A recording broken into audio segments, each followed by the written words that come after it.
Hello दोस्तों, नमस्कार। आज हम बात करने जा रहे हैं दोस्तों 72 बीपीएससी रिवीजन सीरीज में।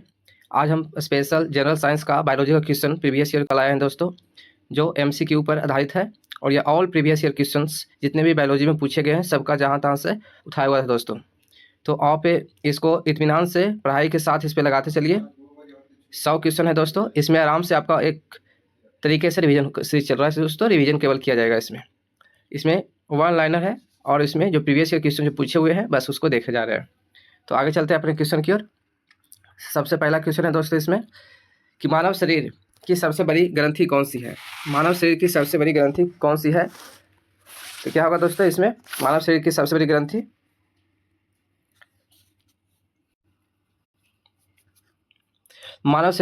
ग्रंथि कौन सी है?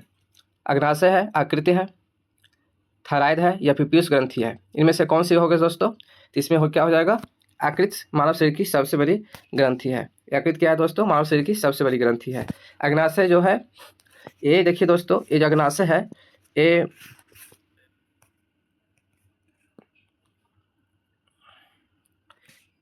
अग्नाशय शरीर की आंतरिक भागों का हिस्सा है दोस्तों। इसमें आंतरिक भागों का हिस्सा है अग्नाशय है। पेनक्रियाज जो आपको ये दो प्रकार की होती है दोस्तों। एक इंटरनल आंतरिक ग्रंथि और बाह्य ग्रंथि दोनों होता है दोस्तों। अग्नाशय क्या होता है? आंतरिक और बाह्य ग्रंथि दोनों होता है। यकृत, थायराइड ये भी एक ग्रंथि है दोस्तों। पीयूष ग्रंथि जो होता है इसको मास्टर ग्लैंड भी कहा जाता है दोस्तों। मास्टर ग्लैंड भी कहा जाता है, इसको मास्टर ग्लैंड कहा जाता है दोस्तों। तो आगे बढ़ते हैं अगले क्वेश्चन की ओर। देखिए बढ़ते हैं, इसमें सिंपल क्वेश्चन है, आप केवल पढ़ाई के साथ इसको लगाते चलिए। देखिए इसमें निम्नलिखित में से किसे कोशिका का पावर हाउस कहते हैं दोस्तों? पावर हाउस ऑफ सेल, कोशिका का पावर हाउस कहते हैं। इसमें क्या होगा दोस्तों? माइटोकॉन्ड्रिया हो जाएगा। गोल्गी बॉडी, लाइसोसोम ए और राइबोसोम, इस सब के बारे में जानकारी होनी चाहिए दोस्तों आप लोग को। आगे बढ़ते हैं, पौधे में जाइलम का मुख्य कार्य क्या है? सिंपल है, पौधे में जाइलम का मुख्य काम क्या होता है दोस्तों? तो आप जैसा कि जानते हैं कि किसी पौधे है तो पौधा में सबसे ऊपर जो ऊपर से जाती है, नीचे से जाइलम जो होता है जल को नीचे से ऊपर ले जाता है दोस्तों। खनिज, लवण या फिर जल, ये सब सारे को ऊपर ले जाती है दोस्तों। और ऊपर के जो होते हैं फ्लोएम जो होता है, फल या पत्तियों एवं अन्य शाखाओं में इसकी खनिज लवण को पहुंचाने का काम करती है, या फिर बने हुए भोज्य पदार्थ को सभी पत्तियों और शाखाओं में पहुंचाने का काम करता है फ्लोएम। तो इसमें आप देखिए दोस्तों, आगे बढ़ते हैं। इसमें देखिए कि जाइलम जो है क्या है, इसका मुख्य काम कार्य क्या होता है दोस्तों? इसका मुख्य कार्य होता है आपको जल का वाहन करना, यानी कि नीचे से जड़ों से लेकर के पत्तियों तक पहुंचाना होता है दोस्तों। मतलब कि उप शाखा तक पहुंचाना होता है, मुख्य शाखा तक पहुंचाना, मुख्य शाखा से फिर फ्लोएम का काम हो जाता है दोस्तों। एक किसके कारण ऊपर जाता है? यहाँ पर परासरण के कारण जाता है दोस्तों पानी, और जल ऊपर जाता है, और साथ में कैपिलरी रिएक्शन के कारण जल नीचे से ऊपर की ओर चढ़ता है। लेकिन अवशोषण किसका होता है? परासरण के कारण होता है दोस्तों। आगे बढ़ते हैं अगले क्वेश्चन में। विटामिन सी का रासायनिक नाम क्या है दोस्तों? विटामिन सी का रासायनिक नाम क्या है दोस्तों? तो इसमें क्या हो जाएगा? एस्कॉर्बिक अम्ल हो जाएगा। क्या हो जाएगा? एस्कॉर्बिक एसिड या अम्ल हो जाएगा दोस्तों। विटामिन सी का रासायनिक नाम क्या हो जाएगा? एस्कॉर्बिक एसिड हो जाएगा दोस्तों। ये साइट्रिक जो है नींबू में पाया जाता है दोस्तों। नींबू में साइट्रिक अम्ल पाया जाता है, ऑक्जेलिक अम्ल और नाइट्रिक अम्ल, ये सब दोस्तों याद रखिएगा। ऑक्जेलिक ये जो पाया जाता है दोस्तों चींटी का डंक में है, जो ऑक्जेलिक या मेथोनोइक अम्ल पाया जाता है दोस्तों। और आगे बढ़ते हैं दोस्तों, मानव रक्त का पीएच मान कितना होता है? पीएच वैल्यू जो होता है उसका स्केल है, उसको भी आप ध्यान में रखिएगा। फिलहाल अभी हम इसको देखते हैं कि जो मानव रक्त होता है, इसके अलावा भी इस तरह से स्केल पीएच स्केल जो होता है, इसको बीच में इसको मिडिल पॉइंट होता है 7 होता है। यहाँ पर 0 हो गया, वहाँ 14 हो गया, 14 हो गया दोस्तों। इसमें सब देखते हैं कि जब हम 0 से 7 के बीच में होते हैं, या फिर 7 से 0 की तरफ जाते हैं, इसमें पीएच में अम्लता की मात्रा बढ़ती जाती है। इसके बाद यहाँ से क्षारीयता की मात्रा बढ़ जाती है दोस्तों। तो अम्ल में क्या होता है? एच आयन का त्याग, एच आयन होता है दोस्तों। यहाँ पर OH आयन होता है जिसमें क्षार बनता है दोस्तों। क्षार की तरह OH आयन होता है और यहाँ पे H आयन होता है दोस्तों। इस तरह से तो आपसे पूछेगा क्वेश्चन में, इस तरह से पूछ सकता है कि 0 से 7 की तरफ 7 दिया रहेगा दोस्तों, बोलेगा कि 7 से 0 की तरफ या फिर 7 से 0 की तरफ जब हम बढ़ते हैं तो किसकी मात्रा बढ़ती है, अम्ल का, अम्लता की, क्षारीयता की, या उदासीनता की, या फिर इसमें कोई नहीं। इसमें आपका आंसर क्या हो जाएगा दोस्तों, अम्लता। अम्लता यानी कि एसिडिटी, एसिडिटी की मात्रा अब क्या होती है, बढ़ती है। तो इस तरफ से इसका आंसर क्या हो जाएगा दोस्तों, मानव शरीर का पीएच वैल्यू कितना हो जाता है, 6.4। क्या दोस्तों, इसमें 6.4 हो जाएगा दोस्तों। आगे बढ़ते हैं इसमें, देखिए आगे बढ़ते हैं अगला क्वेश्चन की ओर। इंसुलिन, इंसुलिन क्या है दोस्तों, इंसुलिन जो होता है, इंसुलिन जो है क्या है, वसा है, प्रोटीन है, या फिर कार्बोहाइड्रेट है, या फिर विटामिन है। तो आप देखिए दोस्तों, इसमें खुद बता सकते हैं इंसुलिन क्या है। इंसुलिन एक क्या है, इंसुलिन क्या हो जाएगा दोस्तों, प्रोटीन है। इंसुलिन क्या है, प्रोटीन है दोस्तों। ये वसा क्या हुआ, अब विटामिन क्या हुआ, कार्बोहाइड्रेट क्या हो गया। देखिए दोस्तों, ये सब में आपको बता दें, कार्बोहाइड्रेट जो हुआ, कार्बोहाइड्रेट होता है, ये बहुत बहुत प्रकार का होता है दोस्तों। लेकिन अभी फिलहाल इसमें बात करें, एक्सटेंट एनर्जी प्रदान करती है दोस्तों। एक्सटेंट मतलब कि तत्काल एनर्जी, आपको ऊर्जा प्रदान करती है दोस्तों। जैसे कि आप नींबू पानी पीते हैं, या फिर आप ग्लूकोज यूज करते हैं, या किसी प्रकार का यूज करते हैं, तो उसमें क्या होता है, इंस्टेंट एनर्जी प्राप्त होता है। वहीं पे विटामिन क्या होता है दोस्तों, ये शरीर में जो भी नहीं हो पाते हैं उसको हम पूर्ति करने के लिए विटामिन या मल्टी विटामिन रूप में हमें ग्रहण करते हैं। वसा क्या हो दोस्तों, ये फैट है, फैट है जो हमेशा क्या किसी मिलता है दोस्तों, आपको ये जिसको आप बस दूध, दही, मक्खन, या फिर जो भी आपको तैलीय पदार्थ होगा दोस्तों, उसमें आपको वसा प्रचुर मात्रा में मिलती है। अब प्रोटीन जो दोस्तों, प्रोटीन की जो मात्रा होती है, इंसुलिन, इंसुलिन कहाँ से रिलीज होता है दोस्तों, इंसुलिन, इंसुलिन कहाँ से होता है। चलिए दोस्तों आगे बढ़ते हैं अगले क्वेश्चन की तरफ, इसमें बाद में बात करते हैं, फिर आएगा क्वेश्चन उस पर। देखिए दोस्तों, प्रकाश संश्लेषण, फोटोसिंथेसिस जो होगा जो प्रक्रिया में, इस प्रक्रिया में पौधे द्वारा कौन सी गैस अवशोषित होता है दोस्तों, कौन से गैस को वो ग्रहण करती है, कौन सा गैस बाहर जाती है दोस्तों। तो ऐसे में आपको कुछ नहीं करना है, बस सिंपल सा एक इक्वेशन बना लेना है दोस्तों। इसमें क्या हो रहा है, आपको खनिज लवण, जिसको हम खनिज लवण बोलेंगे दोस्तों, खनिज लवण हो गया, प्लस में इसमें CO2 प्लस H2O इसमें जाएगा दोस्तों। तो यहाँ पर ग्लूकोज और प्लस में क्या हो जाएगा दोस्तों, ग्लूकोज हो जाएगा, प्लस दोस्तों क्या हो जाएगा, ऑक्सीजन हो जाएगा दोस्तों। इसमें अब बीच में आपको क्या हो जाता है, क्लोरोफिल जो होते हैं पौधे में, उसमें से आपका सनलाइट क्या होती है, इंक्रीज अवशोषित करती है, और पिगमेंट में जाकर के मिल करके आपको क्या बोलते हैं, ये प्रकाश संश्लेषण की क्रिया संचालित होती है दोस्तों। एक मेनली एक कैटालिस्ट यानी कि उत्प्रेरक का काम करता है दोस्तों। सनलाइट क्या है, उत्प्रेरक का काम करता है दोस्तों। ये किसी भी दर को बढ़ाने का काम करता है। तो यहाँ खनिज लवण जो पानी, जल वगैरह, जल हो गया दोस्तों, यहाँ पर कार्बन डाइऑक्साइड हो गया। तो कौन से गैस को अवशोषित करती है दोस्तों, तो कार्बन डाइऑक्साइड जो गैस है, इसमें क्या होती है, जिसमें कार्बन डाइऑक्साइड जो गैस है दोस्तों, ये क्या करती है, अवशोषित करती है। तो आगे बढ़ते दोस्तों अगले क्वेश्चन की ओर, अगला क्वेश्चन की ओर बढ़ते हैं दोस्तों, देखते हैं। देखिए इसमें अगले क्वेश्चन की ओर चलते हैं। इसमें क्या है कि DNA की द्विकुंडली संरचना, डबल हेलिकल स्ट्रक्चर की खोज किसने किया दोस्तों। ये बारंबार पूछे जाने वाला क्वेश्चन है दोस्तों। हर एक बार क्वेश्चन किसी न किसी माध्यम से कोई न कोई एग्जाम में आते ही रहता है। डबल हेलिकल किसको बोलते हैं दोस्तों, इस टाइप का जो आपको बना हुआ है दोस्तों संरचना, इसी को डबल हेलिकल बोलते हैं। जेम्स वाटसन एंड क्रिक, इसको किसने खोज की थी दोस्तों, वाटसन एंड क्रिक ने किए थे दोस्तों। किसने किए थे, वाटसन एंड क्रिक ने किए थे दोस्तों। मैकगेगल जो अनुवांशिकता के लिए किए गए थे दोस्तों। लुई पास्चर और रॉबर्ट हुक कोशिका का खोज किए थे दोस्तों। इस टाइप के आपको ध्यान में रखना है। देखिए दोस्तों, एड्स रोग जो है दोस्तों किसके कारण होता है। देखिए दोस्तों, HIV वायरस होता है। HIV वायरस होता है कि वायरस हो जाएगा दोस्तों, क्या हो जाएगा, विषाणु। HIV जब भी याद रखेगा तो इसमें भी याद रखना दोस्तों, V फॉर वायरस हो जाता है दोस्तों। तो ये आपको याद रखना है। इसमें जीवाणु भी है, कवक भी है, प्रोटोजोआ भी है दोस्तों। तो प्रोटोजोआ, कवक क्या होता है दोस्तों, फंजी, जिसको अब फंगी होता है दोस्तों, जिसमें आपको चर्म रोग जैसे होती है दोस्तों, इससे ये सब होने का संभावना अधिक होती है। जैसे कि आपको दिनाई वगैरह जो होता है दोस्तों, ये इसी से संबंधित है। एक्जिमा जिसको बोलते हैं, या फिर जो आपको मसल्स या दर्मिक से जुड़े, एपिडर्मिक से जुड़े बीमारियां जो होती है दोस्तों, इसी कवक से कारण होती है। बैक्टीरिया जो होती है दोस्तों, जैसे हाइजा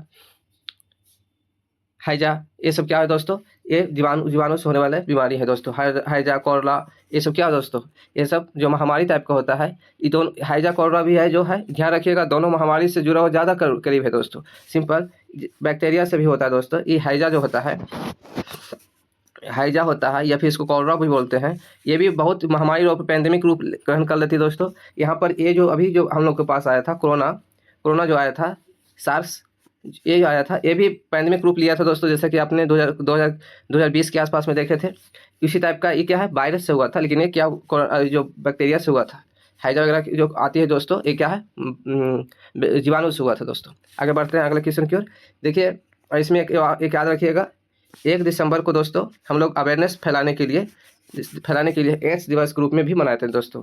तो याद रखिएगा, ये वायरस से होता है एड्स, और एड्स को समाप्त करने के लिए भारत सरकार द्वारा 1 दिसंबर को, भारत सरकार द्वारा नहीं, यानी कि विश्व स्तर पर एड्स दिवस 1 दिसंबर को मनाया जाता है दोस्तों। आगे बढ़ते हैं अगले क्वेश्चन की तरफ। मानव शरीर में लाल रक्त कणिकाओं यानी कि आरबीसी का निर्माण कहाँ होता है दोस्तों। तो देखिए दोस्तों, ये क्या है कि आरबीसी का निर्माण जो होता है दोस्तों, ये आपका बोन मैरो या हृदय आकृत या फिर बोन मैरो या पीलिया, उपयुक्त में से कोई नहीं है, इससे अधिक होता है दोस्तों। इसमें क्या हो जाएगा दोस्तों आपका क्वेश्चन, इसका आंसर क्या हो जाएगा आपका। ऐसे तो अस्थि मज्जा में ही होता है, मुख्य रूप से होता है दोस्तों। आरबीसी का निर्माण कहाँ होता है दोस्तों, अस्थि मज्जा में होता है दोस्तों। आगे बढ़ते हैं, हृदय आकृत, हृदय हो गया दोस्तों, आकृत हो गया, और पीलिया हो गया। आगे बढ़ते हैं अगले क्वेश्चन की ओर। यहाँ पर देखिए दोस्तों, यहाँ पर क्या बोलता है कि लरो और उरो, फाइट और फाइट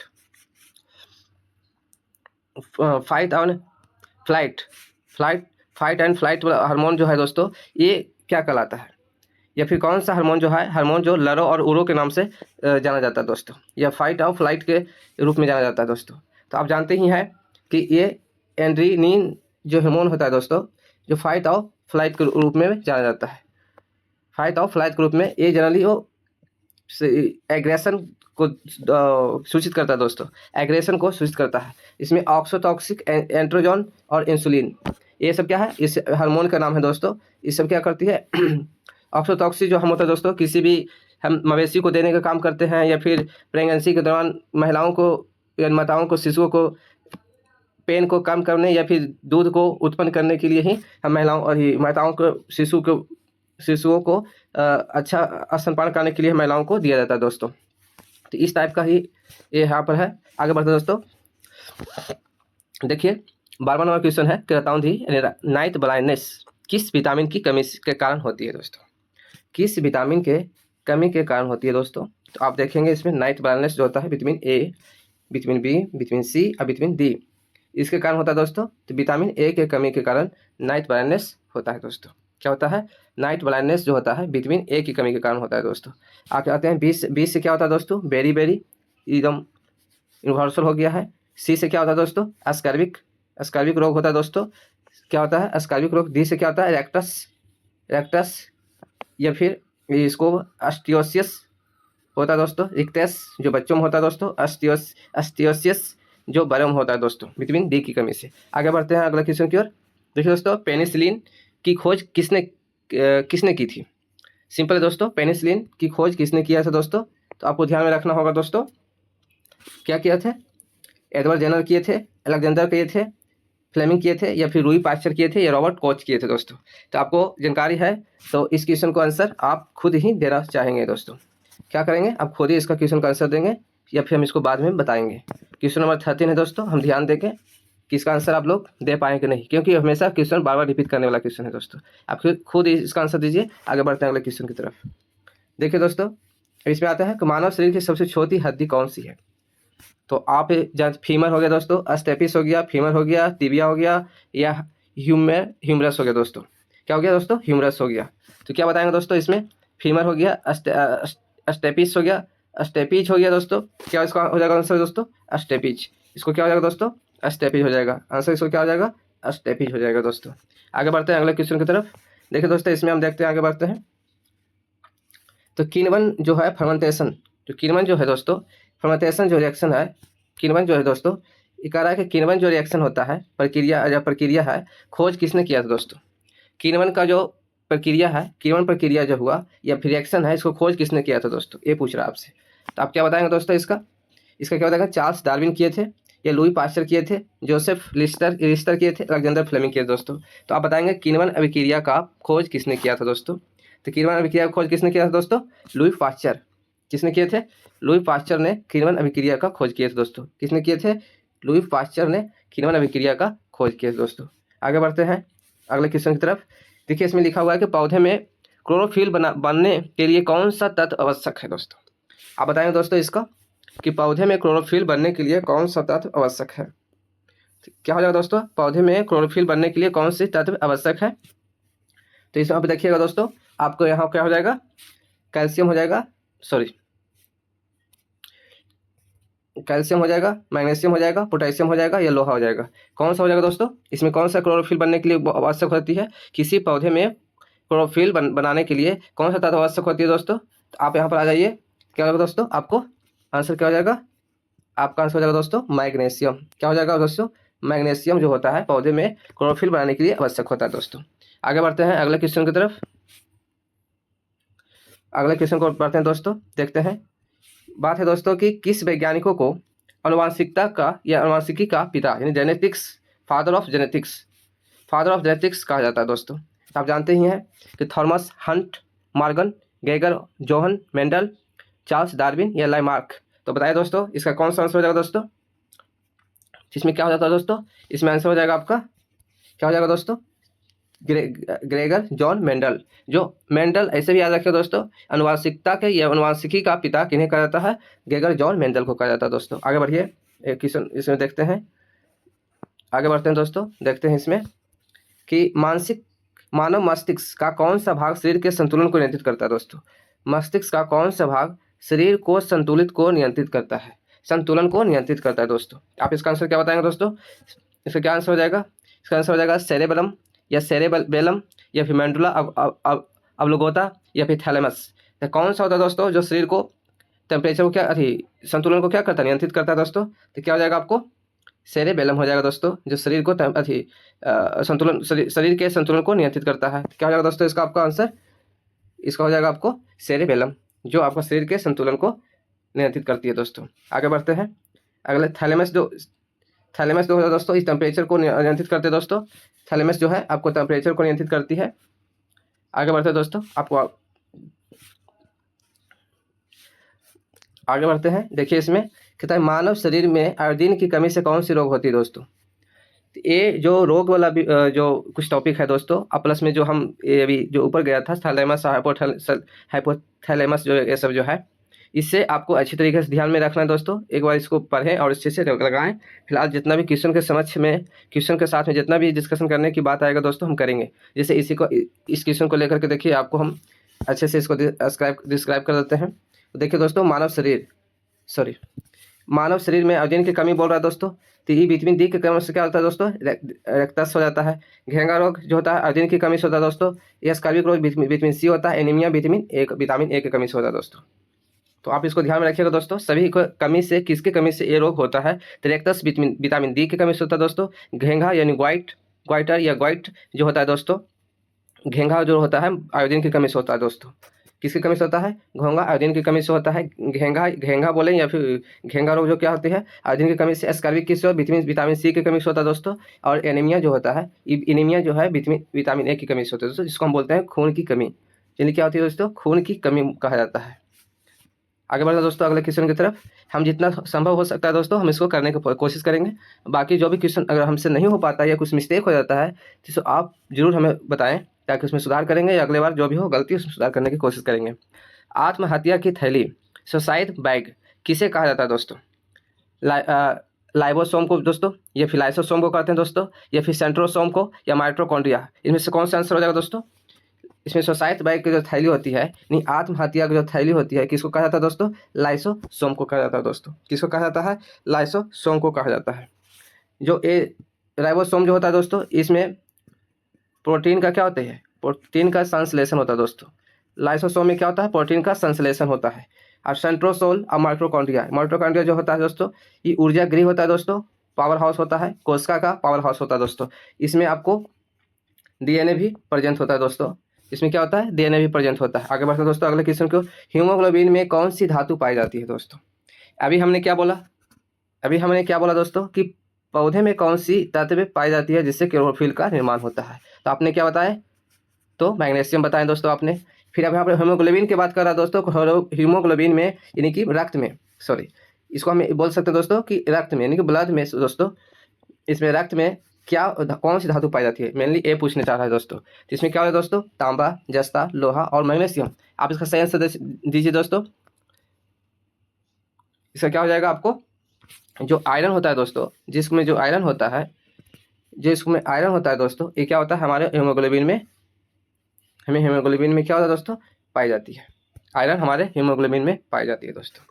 आगे बढ़ते हैं, मैग्नीशियम जो आपको बता दिए थे आपके दोस्तों, अभी बताए थे मैग्नीशियम मैग्नीशियम कहाँ पाया जाती है दोस्तों, आपको पौधे में पाया जाता है दोस्तों। आयरन में क्या, हीमोग्लोबिन में आयरन पाया जाता है दोस्तों। जस्ता और तांबा ये तो अलग धातु है दोस्तों। आगे बढ़ते हैं दोस्तों अगले क्वेश्चन की ओर, निम्नलिखित में से कौन सा फल सत्य फल नहीं है। पहले सत्य फल असत्य फल के बारे में थोड़ा जानकारी रखना दोस्तों, ट्रूथ या ट्रू फ्रूट या फिर फॉल्स फ्रूट।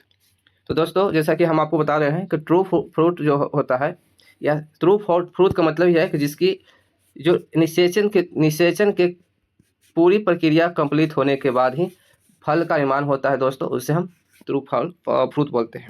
लेकिन यहाँ पर क्या होता है कि सेब जो है, जैसे आम है ट्रू हो गया, अंगूर ट्रू हो गया दोस्तों, खजूर भी ट्रू फ्रूट होगा दोस्तों। लेकिन यहाँ पर जो है जो सेब है दोस्तों, ये ट्रू फ्रूट नहीं है दोस्तों। सेब जो है ट्रू फ्रूट नहीं है, क्योंकि इसमें निषेचन की क्रिया जो होता है दोस्तों, ये अंडाणु से बाहर होते हैं दोस्तों। क्या होती है, अंडाणु से बाहर होता है दोस्तों, इसीलिए यहाँ पर निषेचन की क्रिया नहीं होती है। जब नहीं होती है तो ये जो फल बनता है दोस्तों, इसको हम बोलते हैं ट्रूथ। जैसे हम इसको नारियल भी इसको शामिल कर सकते हैं दोस्तों। नारियल भी, अनाशपाती जिसको बोलते हैं दोस्तों, अच्छा सॉरी नाशपाती, पाइनएप्पल जिसको पाइनएप्पल जो होता है दोस्तों, जो भी इसी का आता है दोस्तों। तो याद रखिएगा कुछ फल जो है जो ट्रूथ फल नहीं होते दोस्तों। आगे बढ़ते हैं दोस्तों अगले क्वेश्चन की तरफ। तब इसमें देखिए आप गौर से, इसमें देखिए कि चेचक जो है, मैंने स्मॉल पॉक्स टीके का आविष्कार किसने किया दोस्तों। देख रहे हैं ये सब जो हम क्वेश्चन आपको आप जो लगा रहे हैं या फिर हम लगवा रहे हैं आपसे, देखिए दोस्तों ये जो क्वेश्चन है सब आपको पहले प्रीवियस ईयर क्वेश्चन पूछा हुआ है। प्रीवियस ईयर क्वेश्चन है दोस्तों बीपीएससी का। ये क्वेश्चन बायोलॉजी है, कोई करंट नहीं है जो बदल जाएगा दोस्तों। ये अभी या फिर 1 साल 2 साल के अंतराल में क्वेश्चन रिपीट होते रहेंगे दोस्तों आगे पीछे। तो इसमें आपको दिमाग नहीं लगाना है, बस जो है बस उस तरीक़ा से इसको ऐसे पढ़ लिया जाए ताकि आपको दिमाग में बैठा रहे। एग्जाम में ये सब नहीं भी पढ़ने के बाद भी अगर एग्जाम में आ जाते हैं तो आपसे मिस्टेक ना हो। देखिए दोस्तों इसमें क्या कर रहा कि स्मॉल पॉक्स टीके का आविष्कार किसने किया दोस्तों। इसमें क्या था, इसमें जोनस सल्क है दोस्तों, एडवर्ड जेनर है दोस्तों, लुई पास्चर या रॉबर्ट कोच। इसका आपको कौन होगा दोस्तों, क्या हो जाएगा इसमें, चेचक का टीके का आविष्कार किसने किया दोस्तों। चेचक के टीके का आविष्कार किसने किया, एडवर्ड जेनर ने इसको किया है दोस्तों। आगे बढ़ते हैं दोस्तों अगले क्वेश्चन की ओर। मानव शरीर में पसलियों की संख्या कितनी होती है। पसली जो होती है उसकी संख्या कितनी होती है दोस्तों, ये पूछ रहा है आपसे। तो 12 जोड़े, 10 जोड़े या 14 जोड़े या फिर 24 जोड़े। इसमें गलती किया है, इसमें पेयर लिख देना चाहिए था, कितने जोड़ी होती है ये लिखना चाहिए था। यहाँ पे क्या लिखना चाहिए था, इसमें कितने जोड़ी होती है। पेयर यहाँ पर दे दिया होता तो यहाँ पर कन्फ्यूजन नहीं होता। यदि पसलियाँ कितना होता दोस्तों, तो आप जानते हैं कि पसलियों की संख्या कितनी होती है दोस्तों। इसमें क्या देख रहे हैं आपको 12 यानी कि 12 जोड़ी पसलियों की संख्या होती है किसमें, मानव शरीर में। सभी का अलग अलग होती है दोस्तों, लेकिन मानव शरीर की बात कर रहा है तो आपको 12 जोड़ी होती है। आगे बढ़ते हैं आपको, तो देखिए दोस्तों इसमें क्या है कि पत्तियों का रंग किसकी उपस्थिति के कारण, पत्तियों का हरा रंग जो होता है किसकी उपस्थिति के कारण होता है दोस्तों। ये तो आप बहुत ईजी है, तो आप खुद ही बना देंगे दोस्तों, लेकिन फिर देखिए एग्जाम में पूछा हुआ होता है। ये एनसीईआरटी का जो बुक है दोस्तों, इसको अगर सही तरीके से पढ़ लिया जाए तो कोई भी एग्जाम को पास करने के लिए सफिशिएंट होता है, क्योंकि वो क्वेश्चन किसी न किसी फॉर्म में किसी न किसी एग्जाम में हमेशा आते रहते हैं दोस्तों। तो आप देखेंगे कि पत्तियों का हरा रंग है जो किसके कारण होता है। तो इसमें देखें आप कैरोटीन किसके कारण होता है दोस्तों। इसमें देखिए आप कैरोटीन, क्लोरोफिल, जेंट्रोफिल या इजोथोइसिन, एंजियोसाइनिन एंथ्रोसाइनिन के द्वारा होता है दोस्तों। तो आप बताएं इसमें क्या होता है। ये तो सिंपल क्वेश्चन है, आप खुद बता देंगे इसमें क्या होता है दोस्तों। इसका क्या होता है, क्या होता है इसका, क्लोरोफिल होता है दोस्तों। क्लोरोफिल क्या होता है, इसकी पत्तियों में उपस्थित होता है, इसी कारण इसका रंग क्या होता है दोस्तों, हरा होता है, हरा रंग होता है। आगे बढ़ते हैं, आगे बढ़ते हैं दोस्तों, देखते हैं अगले क्वेश्चन की तरफ। कहता है कि मानव मूत्र का पीला रंग किस वर्णक के कारण होता है, यानी कि पिगमेंट के कारण होता है। तो मानव शरीर मूत्र का पीला रंग जो होता है दोस्तों, किस वर्णक के कारण होता है, पिगमेंट के कारण होता है। तो या इसका हो जाएगा दोस्तों बिलिरुबिन हो जाएगा, यूरोक्रोम हो जाएगा, कोलेस्ट्रॉल हो जाएगा दोस्तों। आगे बढ़ते हैं, इसमें क्या होता है, हीमोसाइनिन हो जाता है दोस्तों, हीमोसाइनिन हो गया, कोलेस्ट्रॉल हो गया, यूरोक्रोम हो गया दोस्तों, बिलिरुबिन हो गया। तो किसके कारण होता है दोस्तों, मानव मूत्र का पीला रंग किसके कारण होता है, क्या हो जाएगा, यूरोक्रोम हो जाएगा दोस्तों। क्या हो जाएगा इसका आंसर, यूरोक्रोम हो जाएगा दोस्तों। इसी कारण क्या होता है, मानव मूत्र का रंग पीला होता है। ये क्या है, ये पिगमेंट है दोस्तों, ये क्या है, पिगमेंट है। इसी कारण क्या होता है, यहाँ पर आपको हरा रंग बता रहा था दोस्तों, पौधे का पत्तियों का रंग, तो क्या हो रहा था आपको, क्लोरोफिल हो रहा था दोस्तों। क्लोरोफिल के कारण पिगमेंट यह होता है, लेकिन यहाँ पर मानव मूत्र का पीला रंग पूछ रहा है तो आपको यूरोक्रोम हो जाएगा दोस्तों। आगे बढ़ते हैं अगला क्वेश्चन की ओर। कीटों के अध्ययन को क्या कहा जाता है, कीटों का अध्ययन को क्या कहते हैं दोस्तों, जिसको बोलता है एंथियोलॉजी, फिर एंटोमोलॉजी, या इचिथियोलॉजी, या माइकोलॉजी। तो क्या होगा दोस्तों, कीटों का अध्ययन, जो कीट पतंग होते हैं उसके अध्ययन हम किस में करते हैं दोस्तों, क्या एंटोमोलॉजी हो जाता है दोस्तों। क्या हो जाएगा आपको, एंटोमोलॉजी हो जाएगा। कीटों का अध्ययन को क्या बोलते हैं दोस्तों, एंटोमोलॉजी बोलते हैं दोस्तों। आगे बढ़ते हैं दोस्तों अगले क्वेश्चन की ओर, जिसमें बोलता है कि फंगी, क्या बोलता है दोस्तों, कि फंगी कवक का अध्ययन को क्या बोलते हैं दोस्तों, पाइकोलॉजी, माइकोलॉजी, या साइटोलॉजी, या हिस्टोलॉजी। तो क्या बोलते हैं दोस्तों, कवक का अध्ययन को हम क्या बोलेंगे, क्या बोलते हैं, माइकोलॉजी। कवक का अध्ययन को क्या बोलते हैं दोस्तों, कवक के अध्ययन को क्या बोलते हैं, माइकोलॉजी बोलते हैं दोस्तों। क्या बोलते हैं इसको, माइकोलॉजी बोलते हैं, कवक के अध्ययन को माइकोलॉजी बोलते हैं। अगर हम आगे बढ़ते हैं अगले क्वेश्चन की तरफ, तो यहाँ पर देखिए दोस्तों, इसमें हम एक दो और बताने की कोशिश कर रहे हैं कि साइटोलॉजी जो हुआ, ये हम साइटोलॉजी जो हुआ, हम सेल का अध्ययन करते हैं दोस्तों, इसको यानी कि कोशिका का अध्ययन करते हैं। किसका करते हैं, कोशिका का अध्ययन करते हैं साइटोलॉजी में। और माइकोलॉजी जो हो गया दोस्तों, आपको फंगी यानी फंजाइन का फंगी का अध्ययन करते हैं दोस्तों, यानी कवक का अध्ययन करते हैं। आगे बढ़े दोस्तों अगले क्वेश्चन की ओर। देखिए इसमें दोस्तों आते हैं, क्वेश्चन है, क्या क्वेश्चन है दोस्तों, देखिए इसमें कि मानव शरीर में प्रोटीन का पाचन मुख्य रूप से कहाँ से प्रारंभ होती है। क्या बोल रहा है कि मुख्य रूप से जो होता है दोस्तों, मानव शरीर में प्रोटीन का पाचन जो होता है मुख्य रूप से कहाँ से शुरू हो जाता है, तो ये आपसे पूछ रहा है। या फिर इसमें क्वेश्चन ये बना सकता है कि मानव शरीर में भोजन का पाचन कहाँ से शुरू होता है दोस्तों। तो भोजन का पाचन बोले या फिर प्रोटीन का पाचन बोले, दोनों को अब ध्यान रखिएगा दोस्तों। तो अगर भोजन का पाचन बोलता है दोस्तों, तो आपको क्या लगाना है, मुख लगाना है। अगर वो प्रोटीन का पाचन बोल रहा है दोस्तों, तो आपको क्या लगाना है, स्टोमच यानी कि अमाशय लगाना है दोस्तों। क्या लगाना है दोस्तों, अमाशय लगाना है।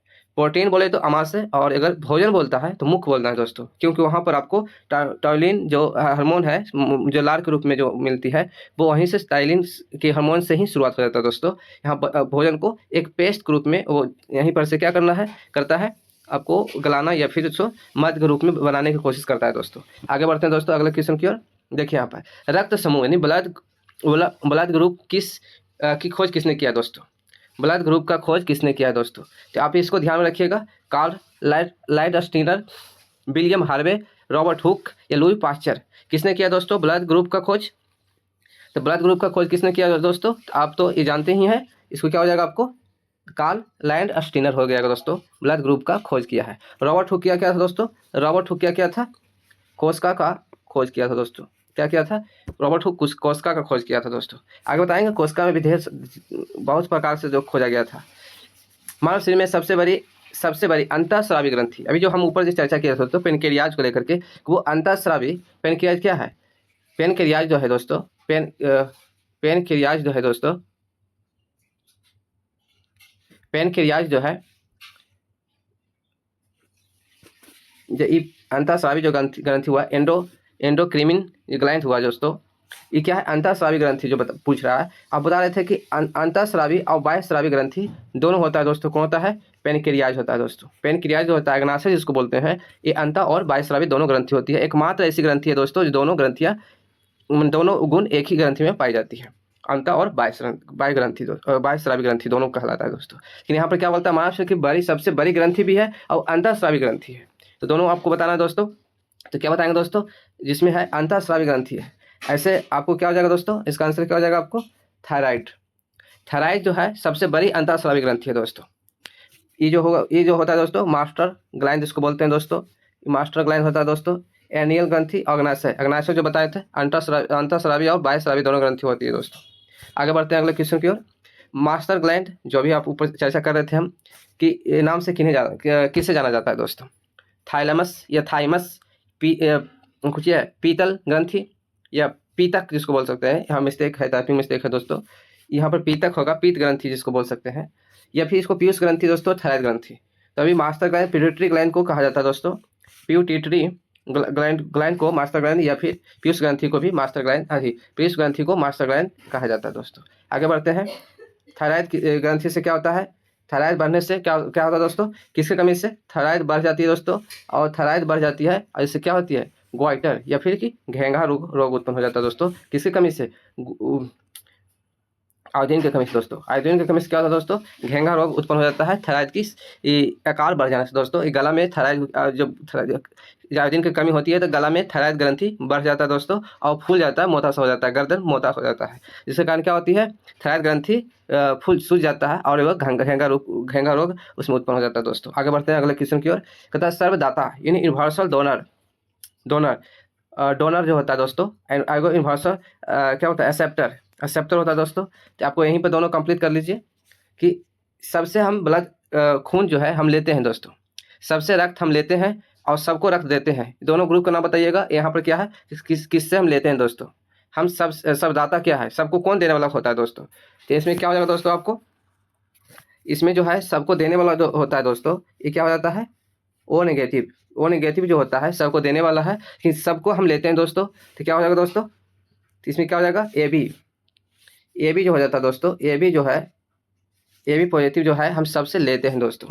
इनकी सबग्राही बोल सकते हैं इसको, क्या बोलते हैं दोस्तों, सबग्राही वो इसको बोलते हैं। आगे बढ़ते हैं दोस्तों अगले क्वेश्चन की ओर।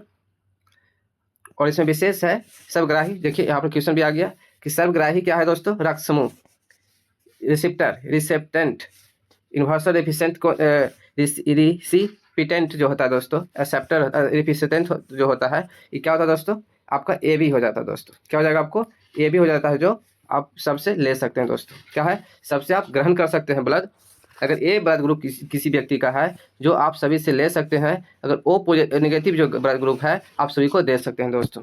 तो इसको सभी से ले सकते हैं, उसके लिए तो बहुत ईजी है दोस्तों, लेकिन जो सभी को दे सकता है ओ पॉजिटिव अति नेगेटिव होना चाहिए दोस्तों। आगे बढ़ते हैं दोस्तों अगले क्वेश्चन की ओर, कि पौधे में भोजन का परिवहन किस ऊतक द्वारा होता है। देखिए दोस्तों, अभी हम क्या कर रहे थे, वहाँ पे हम जाइलम और फ्लोएम की बात करें, यहीं पर हम बता देते हैं आपको। देखिए जो पौधे में भोजन, ये भोज पदार्थ यहाँ पर हो रहा था, जल का वाहन कर रहे थे दोस्तों। यहाँ पर क्या कर रहे थे आपको, कि पौधे में जो जड़ से ऊपर जाती है तना की ओर, तना में जो ऊपर प्रवाह होता है दोस्तों, इसको हम क्या बोलते हैं, जाइलम बोलते हैं दोस्तों। क्या बोलते हैं, जाइलम बोलते हैं दोस्तों। अगर जब जाइलम यानी कि शाखाओं, मुख्य शाखाओं से जब पत्तियों की ओर जाती है, क्या वहाँ पर बोल रहा है कि पौधे को भोजन परिवहन किस ऊतक के द्वारा होता है दोस्तों, कौन सा टिश्यू के द्वारा होता है। तो किसमें क्या हो जाएगा दोस्तों, इसमें पौधे में भोजन जो परिवहन होता है ये फ्लोएम के द्वारा होता है दोस्तों। किसमें, फ्लोएम के द्वारा होता है। जाइलम फ्लोएम का कॉन्सेप्ट क्लियर रखिए यहाँ पे। और आपके अभी आप ऊपर बताए थे कि जो पौधे जो होते हैं, किसी पेड़ ही जल को जो अवशोषित करने की जो क्रिया होता है दोस्तों, उसको हम परासरण बोलते हैं दोस्तों। परासरण के क्रिया के कारणवश जल को अवशोषित करती है, लेकिन कैपिलरी एक्शन जो होता है दोस्तों, इससे किसी भी जल को हम ऊपर की ओर ले जाते हैं दोस्तों। जल को जो है ऊपर ले जाते हैं, ऊपर की ओर एक प्रक्रिया है, लेकिन जाइलम जो है इसको खुद एक्टर के रूप में काम करता है दोस्तों। वो खुद इसमें ऊपर ले जाने की कोशिश करता है, कौन, जाइलम करता है दोस्तों। तो आगे बढ़ते हैं दोस्तों, पेरेकाइमा, स्क्लेरेनकाइमा, ये ऊपर हम आगे देखते हैं, अगले किस्म में देखते हैं, देखेंगे। आगे बढ़ता है, मलेरिया रोग किस परजीवी के मैंने पैरासाइट के कारण होता है दोस्तों। तो आप बताएं दोस्तों, मलेरिया जो रोग होता है, मलेरिया जो होता है किस पैरासाइट के कारण होता है, परजीवी के कारण होता है दोस्तों। ट्रिपैनोमा होता है दोस्तों, ट्रिपैनोसोमा होता है, या फिर प्लाज्मोडियम जो होता है दोस्तों, या एंट अमीबा होता है, या फिर लिस्मेनिया होता है दोस्तों। क्या होता है इसमें दोस्तों? आपके क्या आंसर हो जाएगा इसका? देखिए दोस्तों, इस मलेरिया का जो बात है, मलेरिया जो होती है कौन सी परजीवी पैरासाइट के कारण होता है दोस्तों? तो ये आपका क्या हो जाएगा? प्लाज्मोडियम योडियम के द्वारा होता है दोस्तों। क्या होगा आपको? प्लाज्मोडियम के द्वारा होता है, के द्वारा होता है दोस्तों। आगे बढ़ते हैं अगले क्वेश्चन की ओर। एंथमीबा लीशमेनिया होता है दोस्तों, ये सब भी ध्यान में रखिएगा। अब देखिए आगे बढ़ते हैं कि मलेरिया रोग का वाहक कौन सा मच्छर है। यहाँ पर क्या आपसे पूछ रहा था कि कौन सा परजीवी है, यहाँ पर आपसे बात कर रहा है कि कौन सा मच्छर है, मच्छर का नाम कर रहा है।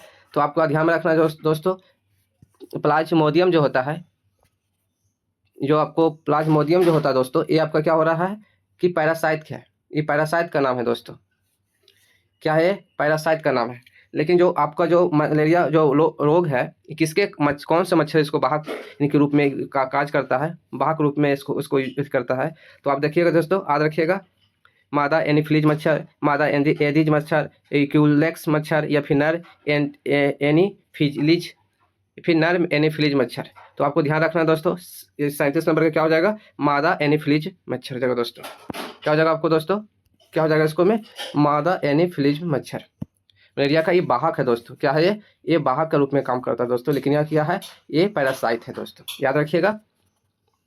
आगे बढ़ते दोस्तों, अब इसी में आपको एक याद रखना है दोस्तों कि मलेरिया जो हुआ, ये आपको ध्यान में रखना है कि मलेरिया का वाहक के रूप में है दोस्तों, ये वाहक के रूप में ही काम कर रहा है दोस्तों। ये जो है ऊपर में आपका पैरासाइट के रूप में प्रोजोडियम कर रहा है दोस्तों। लेकिन इसमें जो है कुनाइन जो है, कुनाइन जो है दोस्तों, कुनाइन जो है ये क्या हो रहा है? छाल, जिससे मलेरिया का उपचार किया जाता है दोस्तों। आगे बढ़ते, किस रोग के परीक्षण के लिए एलिसा टेस्ट, जैसा कि आप जानते हैं दोस्तों, एलिसा टेस्ट एक प्रकार का टेस्ट होता है, इसमें किया जाता है दोस्तों। किसके इलाज में हम करते हैं एलिसा टेस्ट का? हम किसके लिए करते हैं दोस्तों? तो वहाँ पर ऊपर हम आपको बताए थे कि एड्स के बारे में आपको जानकारी देते दोस्तों। तो एड्स क्या है? एलिसा टेस्ट इसमें किया जाता है दोस्तों। एड्स का पता लगाने के लिए हम किसका टेस्ट करते हैं? एलिसा टेस्ट करते हैं दोस्तों। जैसा कि आप बताए थे, ये किसके कारण होता है दोस्तों? तो ये आपको HIV वायरस के कारण होता है। और ये इसमें जो होता है किसको, कौन सा होता है दोस्तों? ये वायरस का कारण होता है दोस्तों, विषाणु का कारण होता है, ये अब याद रखिएगा। और ये फैलने का क्या क्या कारण हो सकता है दोस्तों, या फिर कौन से एक्टिविटी से इसमें फैल सकता है दोस्तों? तो इसको ध्यान रखिएगा।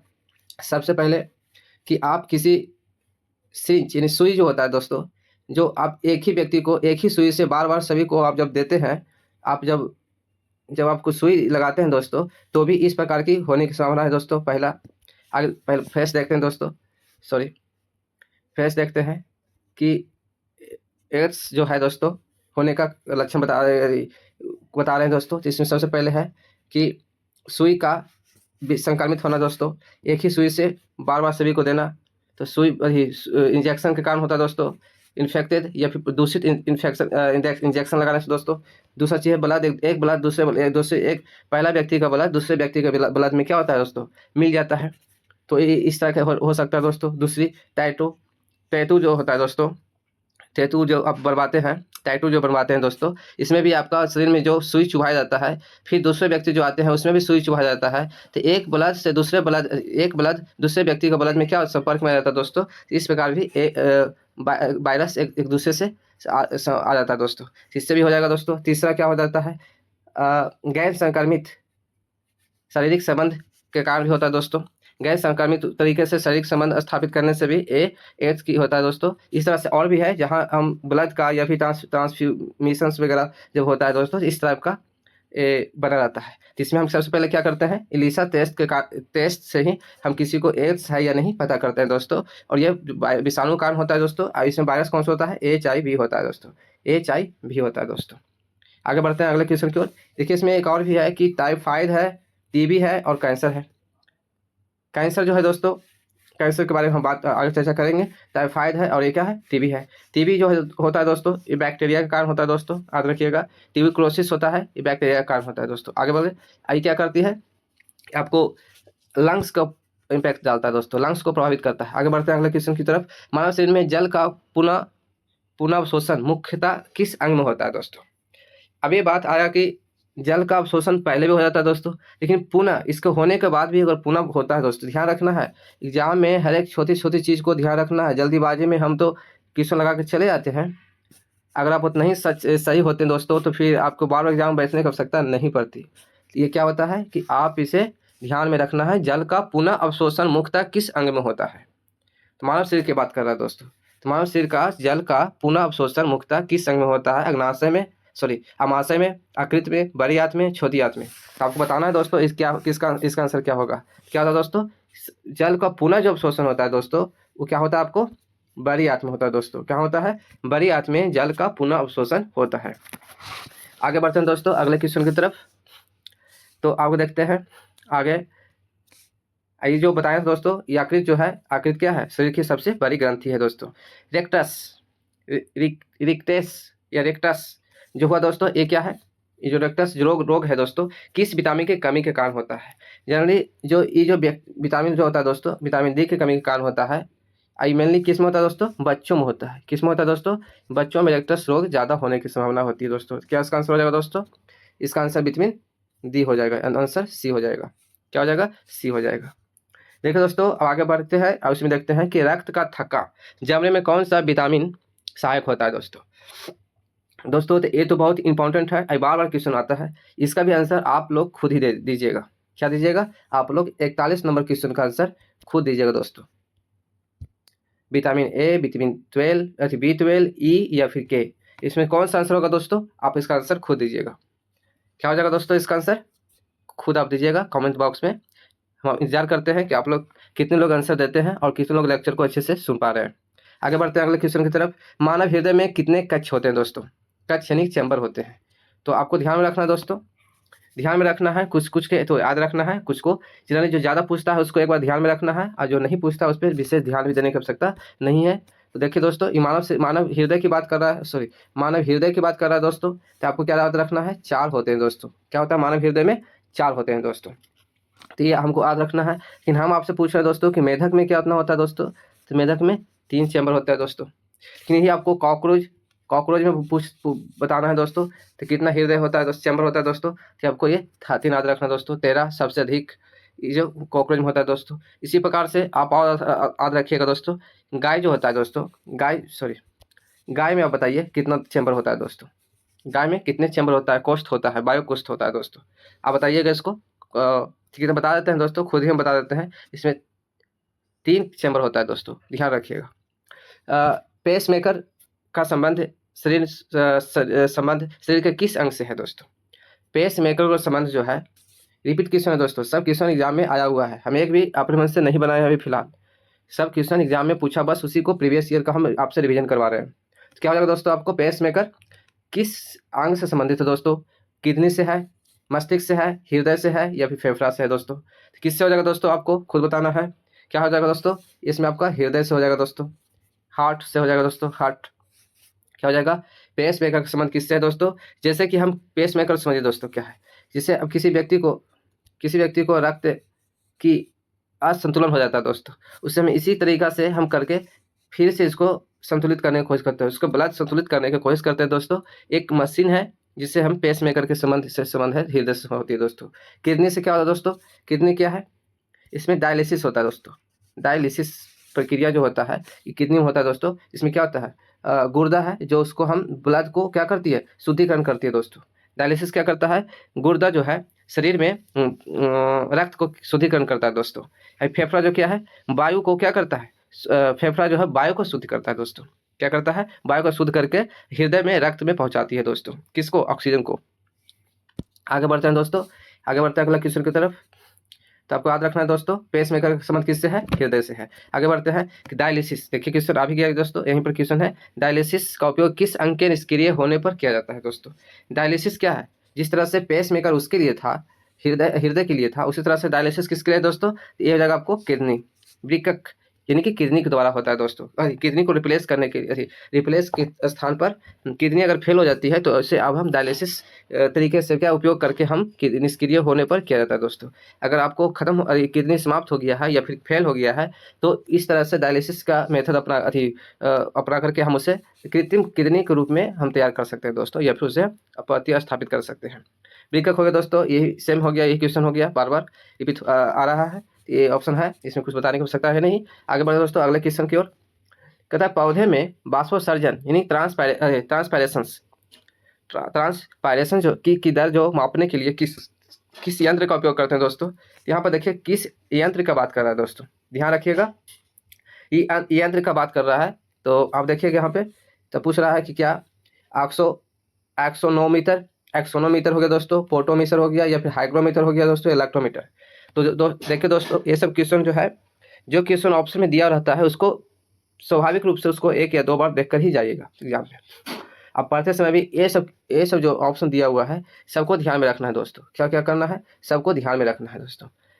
अभी हम फिलहाल देखते हैं दोस्तों क्या बोल रहा है कि बाष्पोत्सर्जन के समय दर को मापने के लिए कितना हो रहा है या नहीं हो रहा है, इसको हम किससे मापते हैं दोस्तों। इसमें हम किस यंत्र से मापते हैं। तो इसमें हम किस यंत्र से मापते हैं दोस्तों, हम इसको किस यंत्र से मापते हैं, तो इसको मापते हैं दोस्तों पोटोमीटर। क्या नापते हैं दोस्तों, इसको हम पोटोमीटर से हम इसको मापते हैं दोस्तों। पोटोमीटर से हम बाष्पोत्सर्जन के दर को मापते हैं। कि यहाँ पर एक्सोनोमीटर या फिर हाइग्रोमीटर। हाइग्रोमीटर क्या है दोस्तों, एक हाइग्रो बोल रहा है दोस्तों, तो यहाँ पे आर्द्रता को मापते हैं दोस्तों। ये आर्द्रता को हम क्या करते हैं, हाइग्रोमीटर से मापते हैं। लैक्टोज दूध के शुद्धता को मापते हैं दोस्तों, दूध के शुद्धता को हम लैक्टोमीटर से मापते हैं दोस्तों। आगे एक्सोनोमीटर भी ध्यान में नहीं आ रहा क्या, फिलहाल आगे बढ़ते हैं दोस्तों। अभी देखिए इंसुलिन का मानव शरीर में कहाँ स्रावित होता है दोस्तों। पहले उसमें आपसे पूछे थे, ऊपर में आपसे क्वेश्चन आया था दोस्तों कि इंसुलिन जो है ये है क्या। तो आपने क्या बताए थे दोस्तों, प्रोटीन है। क्या बताया था दोस्तों कि ये प्रोटीन है। इंसुलिन क्या है दोस्तों, ये प्रोटीन है। तो आपने कहाँ बोला कि कहाँ शरीर में कहाँ स्रावित होता है दोस्तों। जनरली ए जो है यकृत में होता है दोस्तों, या फिर क्या है अग्नाशय में होता है, या पीलिया में होता है, या पित्ताशय में होता है। तो आप बताइए दोस्तों ये कहाँ होता है, कहाँ होता है दोस्तों इसका श्रवण, अग्नाशय में होता है दोस्तों। अग्नाशय के वो भी याद रखिएगा कि अग्नाशय का ये तो अग्नाशय में होता ही है दोस्तों। अब अग्नाशय का कहाँ होता है दोस्तों, बीटा सेल में होता है दोस्तों। सेल में क्या होता है, इसका उत्सर्जन होता है दोस्तों, यानी कि उत्पन्न होता है, स्रावित होता है। वहाँ से क्या होती है, स्रावित होती है। इंसुलिन की कमी, यहाँ पर देखिए एक याद रखिए दोस्तों कि इंसुलिन की जब कमी होती है तो कौन सा बीमारी होता है दोस्तों, कौन सी बीमारी होती है। तो इंसुलिन की कमी से देखिए दोस्तों मधुमेह होता है दोस्तों, मधुमेह होता है दोस्तों। ये भी ध्यान रखना आपको कि इंसुलिन की कमी से मधुमेह होता है दोस्तों। आगे बढ़ते हैं। अब यहाँ पर देखिए पीलिया, पित्ताशय और यकृत, आगे चर्चा करेंगे दोस्तों इस पर भी। आगे बढ़ते हैं अगले क्वेश्चन की ओर। अब यहाँ आपसे बात कर रहा है, आपसे क्वेश्चन कह रहा है कि स्कर्वी रोग किस विटामिन की कमी से होता है दोस्तों। ये तो सिंपल है, ऊपर ही हम चर्चा कर चुके थे कि स्कर्वी रोग किस विटामिन की कमी से होता है दोस्तों। तो इसमें दिमाग नहीं लगाना है दोस्तों, विटामिन की कमी बोल रहा है, क्या बोल रहा है इसमें, कमी बोल रहा है। तो आपको यहाँ पर ध्यान रखना है कि विटामिन जो सी है दोस्तों स्कर्वी रोग को होता है। विटामिन सी का ही रासायनिक नाम भी स्कर्विक एसिड होता है दोस्तों, स्कर्विक एसिड होता है। आगे बढ़ते हैं दोस्तों अगले क्वेश्चन की तरफ। एक क्वेश्चन और आपको बता देते हैं दोस्तों, यहीं पर विटामिन की जब बात हो रही है तो आपको बताते हैं। एक तो सबसे पहले आप रासायनिक नाम सबका याद रखिएगा दोस्तों, और दूसरी है कि कौन सा विटामिन जल में घुलती है, कौन सा विटामिन वसा में घुलती है दोस्तों। ये दोनों याद रखिएगा। तो जल में घुलने वाला विटामिन की हम बात कर देते हैं दोस्तों, हम जल में घुलने वाले विटामिन की बात कर देते हैं। तो देखिए दोस्तों बी और जो सी है जल में घुल जाती है दोस्तों, बस ये आपको याद रखना है। बाकी जो शेष है दोस्तों आपको वसा में घुलने वाली होती है। बी और सी जो है जल में घुलने वाले विटामिन है, और सी ए जो है वसा में घुलने वाले विटामिन है दोस्तों। तो आगे बढ़ते हैं अगले क्वेश्चन की ओर। तो इसमें आप क्वेश्चन बताइए दोस्तों कि विटामिन जो क्वेश्चन का जवाब दीजिएगा कि विटामिन जो के हुआ दोस्तों ये क्या है, जल या वसा में घुलने वाला है। आगे बढ़ते हैं दोस्तों। मानव शरीर की सबसे लंबी हड्डी कौन सी है। तो आप बताइए कि मानव शरीर में सबसे लंबी हड्डी कौन सी है। तो यहीं पर स्टर्नम, फीमर, टिबिया, फिबुला जो है दोस्तों, या फिर टिबिया है, या फीमर है, या फिर स्टर्नम है। तो आप जानते हैं दोस्तों बचपन से आप पढ़ते हुए इसको आ रहे होंगे, इसको क्या हो जाएगा, फीमर, जो शरीर की सबसे लंबी हड्डी होती है दोस्तों। सबसे छोटी क्या हो रही थी दोस्तों, कान का स्टेपेज जो था सबसे छोटी हड्डी थी। इसमें कोई गलती नहीं करनी है, इसमें स्थिर से आपको इसको बनाना है दोस्तों। क्वेश्चन को बस रिवीजन करवा रहे हैं दोस्तों, इसमें कुछ नया हम नहीं बता रहे हैं। इसमें कोई दावा नहीं है कि हम इसमें नया बता रहे हैं, नहीं, बिल्कुल नहीं। ये बस रिवीजन सीरीज है, रिवीजन ही करवा रहे हैं। कुछ नया रहेगा खुद हम बोलेंगे कि इसमें कुछ नया है, आप अलग से दिमाग लगाइए। इसमें भी लाएंगे दोस्तों, प्रैक्टिस सेट जो है हम उससे लाएंगे। आगे बढ़ते हैं। जो टिबिया है दोस्तों, टिबिया याद रखिएगा पैरों का है, ये पैर का है दोस्तों, ये पैर का है। ये पैर जो होती है दोस्तों, पैरों में जो होता है टिबिया होता है, फिबुला जो होता है दोस्तों, ये सब याद रखिएगा आपको। देखिए यहाँ पर आगे बढ़ते हैं कि मानव गुर्दे यानी कि किडनी किडनी की बात करता है दोस्तों, किडनी की बात कर रहा है। कार्यात्मक इकाई होती है दोस्तों, फंडामेंटल यूनिट है। किसकी फंडामेंटल यूनिट है दोस्तों? जो किडनी है किसका है? न्यूरॉन का है, नेफ्रॉन का है, या एलिवियोली का है, या फिर एक्सॉन का है? तो आप बताइए दोस्तों, ये किसकी क्रियात्मक इकाई है? कार्यात्मक या फिर फंक्शनल यूनिट है, किसकी है? तो आप बताइए दोस्तों, ये किसकी है? तो ये हो जाएगा दोस्तों नेफ्रॉन का। किसका हो जाएगा दोस्तों? नेफ्रॉन का। ये क्या है? क्रियात्मक इकाई है दोस्तों। लेकिन नर्वस सिस्टम का जो बोलते हैं दोस्तों, यहाँ पर याद रखिएगा आप कि नर्वस सिस्टम जो है, नर्वस सिस्टम का जो होता है क्रियात्मक इकाई होता है दोस्तों, वो क्या हो जाएगा? न्यूरॉन हो जाएगा दोस्तों। जिसको हम बोलते हैं तंत्रिका तंत्र, जिसको क्या हो जाएगा? न्यूरॉन हो जाएगा दोस्तों। न्यूरॉन जो है नर्वस सिस्टम का है, लेकिन नेफ्रॉन जो है किडनी का क्रियात्मक इकाई है दोस्तों। किडनी का आकार आप हो सकता है आपसे किडनी का आकार पूछ सकता है या नहीं भी पूछ सकता है, इसमें ध्यान देने का अथी है। लेकिन आप पूछता भी है तो भी आपको ध्यान में रखना दोस्तों, ए सेम का आकार, सॉरी आगे बढ़ते हैं, दिखाते हैं। यहाँ पर देखिए दोस्तों, इस टाइप का ये है, यहाँ पर इस टाइप का सेम का आकार का होता है दोस्तों, इस टाइप का, इस टाइप का सेम का आकार का होता है। यानी कि आप जब, चलिए दोस्तों आगे बढ़ते हैं। एक्सॉन जो है वो नेफ्रॉन का ही एक पूछ जिसको बोलते हैं दोस्तों, इसी को बोलते हैं एक्सॉन। आगे बढ़ता है दोस्तों, तंत्रिका तंत्र। देखिए मूलभूत इकाई क्या है, देखिए क्वेश्चन यहाँ पे डाला हुआ भी है, हम ध्यान नहीं दिए थे, हम पहले ही इसको आंसर दे दिए थे दोस्तों। मूलभूत इकाई क्या होता है? नर्वस सिस्टम का मूलभूत इकाई क्या होता है? तो यहाँ पर आप आंसर क्या दे सकते हैं दोस्तों? न्यूरॉन। देखिए यहाँ पर क्वेश्चन है, न्यूरॉन है दोस्तों। यहाँ पर क्या है? न्यूरॉन है दोस्तों, इसका क्रियात्मक इकाई है, मूलभूत क्रियात्मक इकाई दोस्तों। रिवीजन करवाए हैं जो प्रीवियस ईयर में बीपीएससी का प्रीवियस ईयर क्वेश्चन है दोस्तों। ये कंप्लीट बायोलॉजी का क्वेश्चन था। आगे हम केमिस्ट्री का क्वेश्चन लाएंगे दोस्तों अगले वीडियो में, उसमें भी 100 क्वेश्चन जो होगा केमिस्ट्री का होगा दोस्तों। ये सीरीज चला रहे हैं दोस्तों। अभी हम एक क्वेश्चन किए थे दोस्तों, क्या बोलते हैं, फिजिक्स का क्वेश्चन किए थे, फिर इसका सीरीज चलेगा, series 1 biology, series 1 2 chemistry, series 3 इस टाइप का चलेगा दोस्तों प्रीवियस ईयर का। उसके बाद प्रैक्टिस सेट इस पर ला देंगे दोस्तों, फिर एक मिक्स चलेगा दोस्तों। तो अभी हम इसको कंप्लीट करते हैं और आप लोग से सहयोग प्राप्त करते हैं दोस्तों कि अब जो भी इसमें कमी हो या त्रुटियां हो तो इसे बताएं, हम इसे सुधार करने की कोशिश करेंगे दोस्तों। और अगर अच्छा वीडियो लग रहा हो तो दोस्तों के साथ शेयर कीजिए, ताकि हम अपनी जानकारी या फिर अपना कुछ नॉलेज है जो आप लोग के साथ क्या कर सकें, शेयर कर सकें। तो ठीक है दोस्तों, थैंक यू। जय हिंद, जय भारत।